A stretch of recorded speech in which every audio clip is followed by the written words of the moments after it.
રૂપાળા હોત તો આપણી જોડ કેટલી જામત હજી.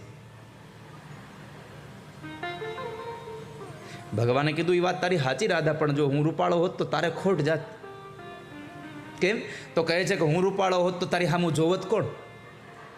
આટલા ગ્રંથો વાંચ્યા ને, એમાં ક્યાંય રાધાજીએ ભગવાનને કે ભગવાને રાધાજીને કે રૂકમણીને કીધું હોય કે હું તમને પ્રેમ કરું છું, આવું ક્યાંય વાંચ્યું નથી આપણે. કારણ કે પ્રેમ કરવામાં કેવું પડતું જ નથી હું તને પ્રેમ કરું છું. તમારો પ્રેમ બોલવો જોઈએ વાલા ભક્તજનો, તમારે નથી કહેવાનું. બંને જણા યમુનાના કિનારે બેઠા બેઠા પ્રેમની વાતો કરતા હતા. બાકી પ્રેમના નામે આ સંસારમાં કેટલાય લોકો તમારી સાથે ઠગાઈ કરી જશે. પ્રેમિકાને પોતાના પ્રેમીની દરેક ભૂલ પણ પ્રેમ લાગે છે, અને જ્યારે પ્રેમ પૂરો થઈ જાય ત્યારે એનો દરેક પ્રેમ એને એની ભૂલ દેખાવા લાગે છે.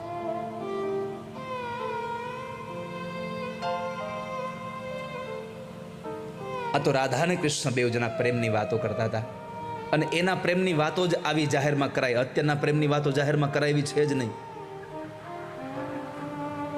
આપણને શરમ આવે, આ કેમ વાત કરવી? હાવ છીછરી વાતો હોય એની.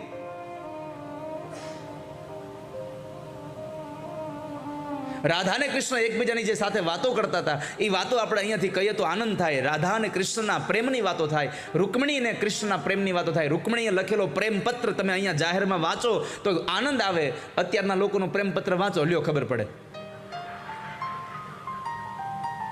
આપણને એમ થાય દોરી લઈને આપણે આત્મહત્યા કરી લઈ, એવા પ્રેમ પત્ર હોય.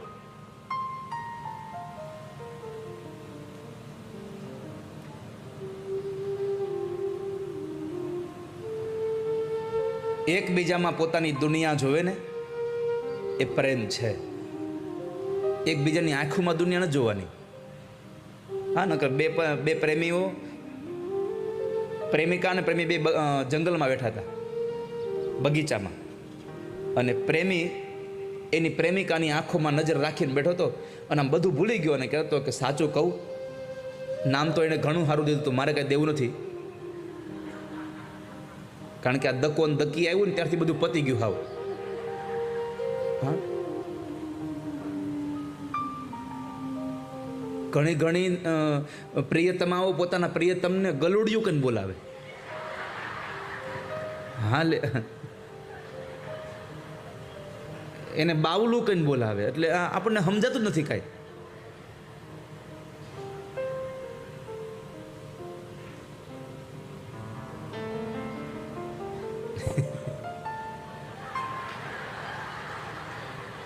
અરે ગલુડિયું,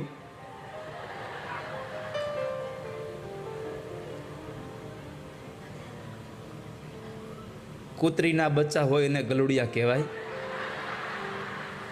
આને ગલુડિયા ન કહેવાય. પણ બેનો અત્યારે પોતાના ધણીને બોલાવતા હોય ને,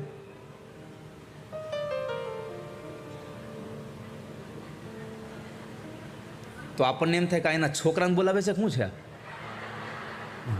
એટલા તુકારાથી બોલાવતા હોય.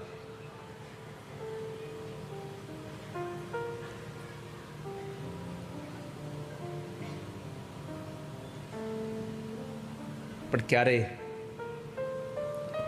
પોતાના પતિને તુકારો કરવાની શાસ્ત્રમાં ના પાડી છે.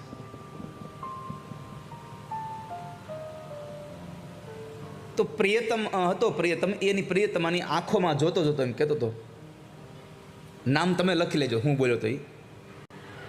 તમે તમારી રીતે વિચારજો, તમને બધા નામ આવડે છે બહુ બધા. એટલે એણે જે કીધું, તમે જે કહેતા હતા એ જેણે કીધું તો સમજો ને તમે. તો કે મને તારી આંખોમાં આખી દુનિયા દેખાય છે, તારી આંખોમાં આખી દુનિયા દેખાય છે. એક ક્ષણ પછી પાછળથી એક દાદા બોલ્યા, બટા મારી ભેંસ ખોવાઈ ગઈ, ક્યાંય દેખાય તો ગોત દે ને. તને એની આંખોમાં આખી દુનિયા દેખાય તો મારી ભેંસ ક્યાં ગઈ? જડતી નથી. કોઈની આંખોમાં દુનિયા ન જોવો, એની જિંદગીમાં આપણી જિંદગી જોઈ લો વાલા ભક્તજનો. એના જીવનમાં આપણું જીવન જોઈ લો, એની જીવનમાં આપણો સંસાર આખો જોઈ લો.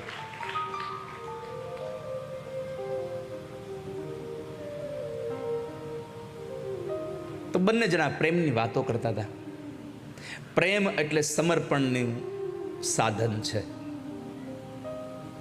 પણ આપણે પ્રેમમાં કંઈક મેળવવા માટે જે લઈએ ઉપાડા એને પ્રેમ કહીએ કે મને આ આપ્યું, મને તે આપ્યું. આપણને આપ્યું એ પ્રેમ નથી, આપણે કેટલું આપ્યું એ પ્રેમ છે. પ્રેમમાં મેળવવાનું હોતું જ નથી, પ્રેમમાં બધું આપી દેવાનું હોય. સમર્પણ એ જ પ્રેમ છે. મોહ અને પ્રેમ આ બેયનો આકાર એક સરખો છે. મોહ અને પ્રેમનો આકાર એક સરખો. મોહ પ્રેમને ચાહે છે, પ્રેમ પ્રેમને ચાહે છે.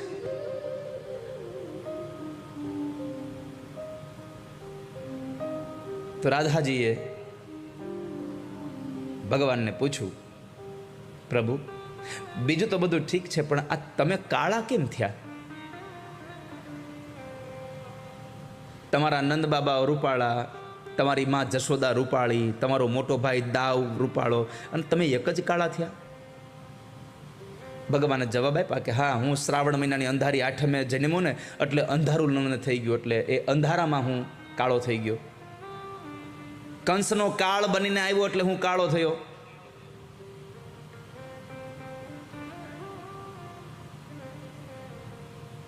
તો રાધાજી કીધું પણ આમ જુઓ, તમે ભલે કાળા રહ્યા પણ તો આપણા બેની જોડ કેવી જામે નહીં?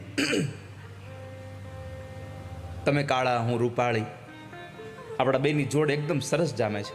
હા હો રાધા, એ વાત તારી સાચી છે. કાળો પુરુષ અને રૂપાળી કન્યા રાધા કૃષ્ણની જોડ છે. રાધાજી કીધું પણ તમે રૂપાળા હોત તો આપણી જોડ કેટલી જામત હજી? ભગવાને કીધું એ વાત તારી સાચી રાધા, પણ જો હું રૂપાળો હોત તો તારે ખોટ જાત. કેમ? તો કહે છે કે હું રૂપાળો હોત તો તારી સામું જોવત કોણ? આ તો હું આટલો કાળો છું એટલે બધા તારી સામું જોવે છે, બાકી હું રૂપાળો હોત તો તારી સામું જોવે કોણ?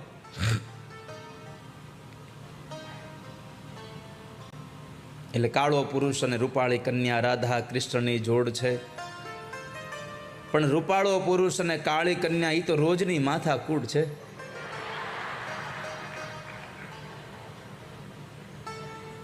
મૂર્તિઓ જરા કે કાળો હોય ને તો હાલે.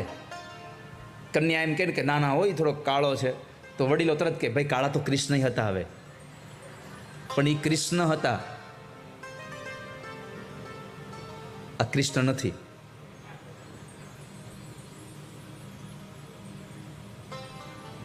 રૂપને જોઈ અને ક્યારે સંબંધ બાંધવા એના કરતા ગુણને જોઈને સંબંધ બાંધજો વાલા ભક્તજનો. છે પ્રેમ સર્વવ્યાપી, વહેમી જણો શું જાણે.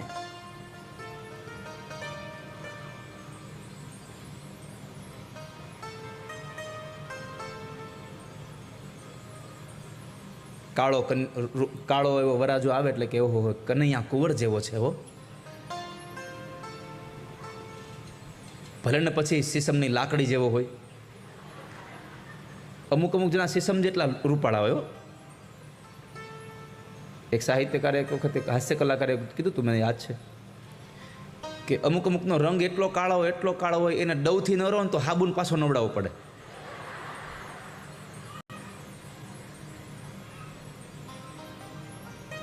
પણ કાળો એટલે કૃષ્ણ.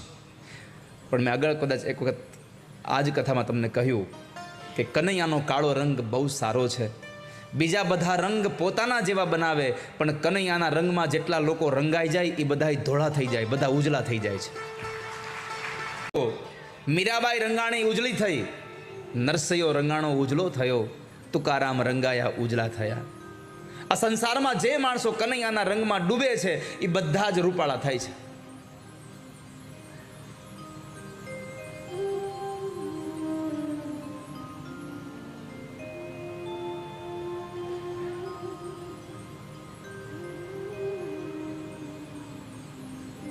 તો બંને જણા બેઠા બેઠા પ્રેમની વાતો કરતા હતા. રાધાજીએ કહ્યું કે ભગવાન હવે રાસ રમાડો ને, બહુ ઈચ્છા થઈ છે હો. હા રાધા, મને પણ એમ જ થાય છે કે હવે રાસ રમાડી દઉં. જ્યાં સુધી જીવાત્માને પરમાત્મા સાથે રમવાની ઈચ્છા નહીં થાય ત્યાં સુધી પરમાત્મા તમારી હારે રમવા તૈયાર નહીં થાય. તમારે પરમાત્મા સાથે રમવું છે તો પરમાત્મા હારે તમારી રમવાની લાગણીઓ બતાવો એને, તમારી ઉત્કંઠા બતાવો એને. બાળક જ્યાં સુધી માને એમ ન કહે કે માં મને ભૂખ લાગી છે, ત્યાં સુધી માં એને જમવા આપે છે? માગ્યા વગર માં પણ નથી પીરસતી, આવી આપણી કહેવત છે. તો વાલા ભક્તજનો, તમે ભગવાનને કહેશો પ્રભુ મારે તમારી સાથે રમવું છે, તો પરમાત્મા તમારી હારે રમવા તૈયાર થશે. અને જેટલી જિજ્ઞાસા આ જીવાત્માને ભગવાન સાથે રમવાની છે ને, એના કરતાં અનેક ગણી જીવાત્માને, અનેક ગણી ઈચ્છાઓ પરમાત્માને જીવાત્મા સાથે રમવાની છે. ગોપીઓને રાસ રમવો છે એટલું નહીં, કૃષ્ણને ગોપી હારે રમવું છે. પણ કૃષ્ણ રાહ જોઈને બેઠા છે, ગોપીઓ મને કહે ત્યારે હું રમું. આજે ગોપીઓના બદલામાં રાધાજીએ કહ્યું, અને પરમાત્માએ શરદ પૂર્ણિમાની રાત્રિએ ભગવાને વેણુનાદ કર્યો છે. બૃહદવનમાં જઈ ઠાકોરજી વેણુનાદ કરે છે. અને એ ભગવાન જ્યારે વાંસળી વગાડે ત્યારે બધી જ ગોપીઓ પોતાનું બધું કામ મૂકી નીકળી જાય. રાત્રિના સમયે ગોપીઓને બોલાવી અને ભગવાન રાસ રમે. આ અડધી રાત્રે જંગલમાં રાસ રમવો એટલે કામનાઓને સર્જન નહીં, કામનાઓના વિનાશનો આ મહારાસ છે. આ કોઈ સામાન્ય પુરુષ અને સ્ત્રીનો રાસ નથી, આ જીવ અને શિવના મિલનનો મહારાસ છે. રસાનામ સમૂહો ઇતિ રાસ, ભગવાનના રસમાં ભળી જવું એને રાસ કહેવાય.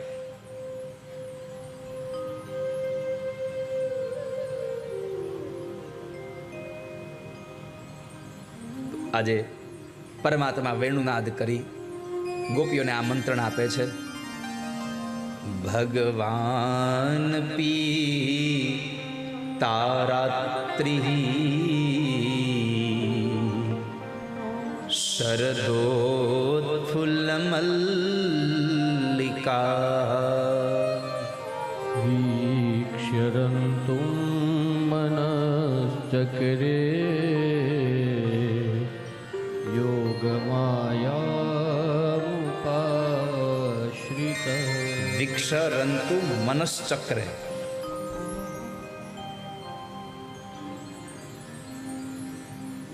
યોગ માયામ ઉપાશ્રિત. ભગવાને પણ જ્યારે રાસલીલાનો પ્રસંગ કરે છે ત્યારે પરમાત્મા માયાને બોલાવે છે. માયા વગર ભગવાન ક્યારેય પણ કંઈ કરતા નથી. જુઓ, જન્મ લેવો તો માયાને બોલાવી, માયા તું આવું, નંદ ગોપ ગૃહે જાતા યશોદા ગર્ભ સંભવા. તું મને નંદ બાબાના ઘરે લઈ જવા માટે થઈને તું મદદ કર, હું તને મહામાયા બનાવી દઈશ. આજે અહીંયા રાસ રમવો છે, ભગવાન માયાને લઈને આવ્યા છે. અરે એનું છોડો, માં યશોદાને જ્યારે પુત્ર ભાવ પૂરો થઈ ગયો અને પ્રભુનો ભાવ પ્રગટ થયો ત્યારે પરમાત્માએ વૈષ્ણવી માયા મા ઉપર મૂકી દીધી છે. વૈષ્ણવી માયા છે.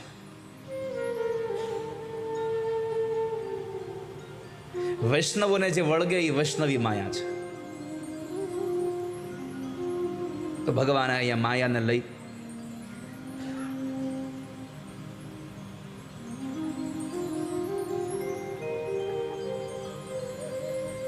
અને પરમાત્મા વેણુનાદ કરે. જ્યારે ભગવાને વાંસળી વગાડી અને ગોપીઓ બધું જ છોડી અને પરમાત્મા પાસે આવે છે. રાત્રિના સમયે જ્યારે ગોપીઓ બધી ભગવાન પાસે આવે, રામા અવતારના જે ઋષિ મુનિઓ હતા, કૃષ્ણ અવતારમાં બધી ગોપીઓ બનીને આવ્યા છે અને પરમાત્મા આજે એની ઈચ્છા સંપન્ન કરી રહ્યા છે. પરમાત્મા બધી ગોપીઓને આવેલી જોઈ ઘણી બધી શૃંગાર કરીને આવી છે, ઘણી બધી ઊંધા શૃંગાર કરીને આવી છે, પગમાં પહેરવાના ઝાંઝર કાનમાં પહેરીને આવી, આંખમાં આંજવાનું જે કાજળ હતું એનો સેથો પૂરીને આવી છે, કારણ કે ભગવાન બોલાવી રહ્યા છે. અને જ્યારે ગોપીઓ બધી આવે છે ત્યારે પરમાત્મા એનું સ્વાગત કરે. સ્વાગતમ વો મહાભાગા પ્રિયમ કિમ કરવાણિવ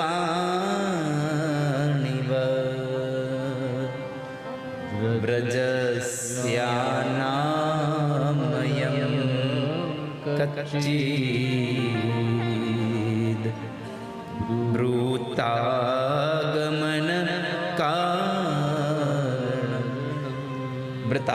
કારણમ.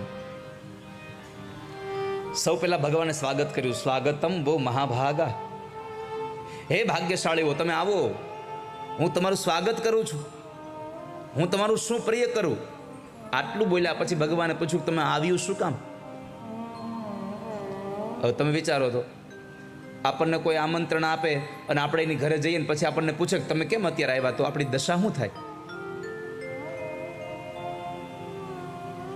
ગોપીઓને ભગવાને પૂછ્યું કે શું કામ આવ્યું છો. ગોપીઓને એટલું બધું દુઃખ લાગ્યું છે, ગોપીઓ ઊંડો શ્વાસ મંડી લેવા, અંદરથી નીકળતો શ્વાસ ગરમ ગરમ લાગી રહ્યો છે, આંખમાં આંસુ આવી ગયા. ગોપીઓ તો પોતાનું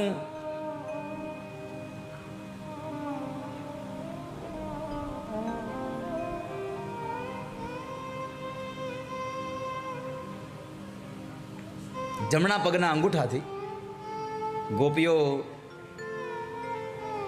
ધરતીને કોતરે છે કે કૃષ્ણની આ વાત સાંભળવી એના કરતા તો આ ધરતી જગ્યા આપે ને તો સમાઈ જવું સારું.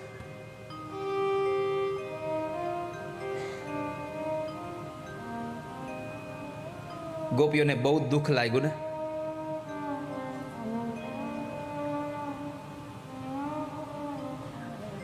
ભગવાનને થયું આને સમજાવવા પડશે, તમારે અત્યારે ન આવવું જોઈએ ગોપીઓ આ સમયે. કેમ તો કહે છે કે સ્ત્રીઓનો ધર્મ છે અત્યારે આ સમયે પોતાના ઘરમાં રહેવું જોઈએ. ભગવાને વાલા ભક્તજનો બહુ સાવધાનીપૂર્વક સાંભળજો, યુવાન દીકરીઓ બધી સ્ત્રીઓ, દરેક સ્ત્રીઓ આ પોતાની વાત, આ ભગવાન કૃષ્ણનો સંદેશો સાંભળે. આજથી હજારો વર્ષ પહેલા ભાગવતજીમાં લખ્યું છે કે સ્ત્રીઓએ સાંજની સંધ્યા થયા પછી ઘરમાંથી એકલા કોઈ દી બહાર નીકળવું ન જોઈએ.